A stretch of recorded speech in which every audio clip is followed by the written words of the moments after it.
dock on an island and they will be excited that they had found the new world where they will put the brothers of the Goliath, and Columbus will be so convinced that it's a new place, and they will get there and they'll find out that, oh, maybe the soil there is very porous, maybe the island is very small, and then they'll have to like pack up again and leave. And they have done this many times, and even sometimes they would like, Columbus will like misread the navigation, right?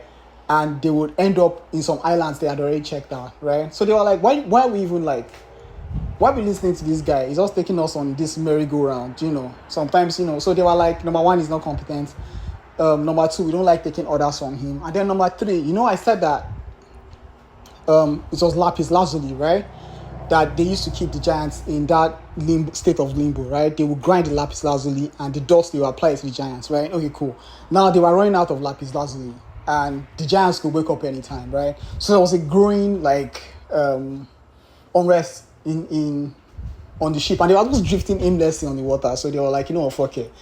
So the general and his men, they planned a coup, and they were like, this night we attack. So the story starts off with a coup, right?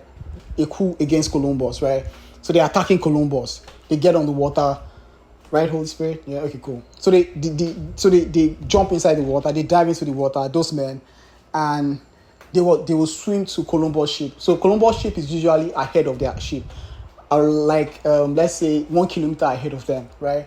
It was like the scouts. Think of it like as a scout. If you ever seen like a motorcade or an entourage like moving, there's like all these scouts, like all these guys on bikes in front, right? Okay, cool. So the ship and then the president or whosoever would be at the back, the dignitary would be at the back, right? In the middle-ish.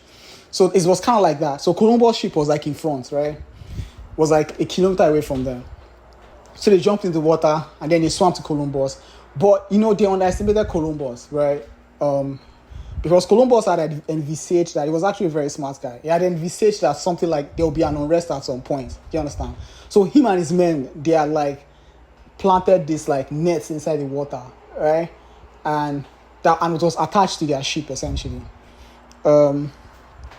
So when the men of the generals, they jumped inside the water and they swam to Columbus, essentially, they were caught up in the net and, just like fish, essentially. And then, Columbus men, they hoisted them up to the mast and they were just dangling like that.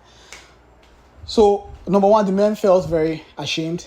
And then the general essentially felt even more ashamed because it proved that, number one, Columbus was very, very smart. And his men now, and he looked like a fool, essentially, because it meant that Columbus was actually a smart guy. And he probably they were underestimating him, essentially. And that, like, rekindled